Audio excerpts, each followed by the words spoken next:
Inutile de vous dire que Marine Le Pen sur le web, ça fait des pages et des pages et des milliers de vidéos reprises par les sites pro et anti. C'est ce qu'on appelle une personnalité clivante. On commence par le site officiel de la députée européenne. Et surprise, la vague bleu marine est plutôt bleu pastel. Un joli dégradé qui contraste avec un fond musical, lui un peu plus dramatique.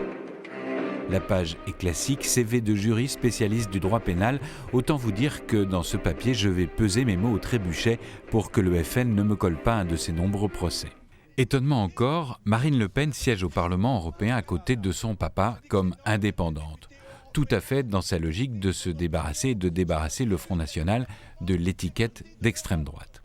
À l'Assemblée régionale, on trouve beaucoup de choses plutôt soft, voire carrément soporifiques, notamment quand elle commente le budget d'une façon technocratique. Le document présenté affirme d'emblée une volonté d'intervention contracyclique pour limiter les effets de la crise. Là où évidemment on se réveille, c'est les passes d'armes avec le président de l'Assemblée régionale, Daniel Percheron. On sort ici du ronron budgétaire. Le Parti socialiste et ses alliés communistes ne sont pas des grands spécialistes de la démocratie. Nous l'avons bien compris dans l'histoire mondiale. Merci beaucoup. Monsieur d'Allongeville et Madame Lénine. À Hénin-Beaumont, l'avocate se fait procureur et étrille la majorité socialiste pour ses malversations. Un moment d'anthologie. Pour terminer, une inquiétude et une trahison. L'inquiétude, c'est après ce petit passage commentant le programme de Nicolas Sarkozy.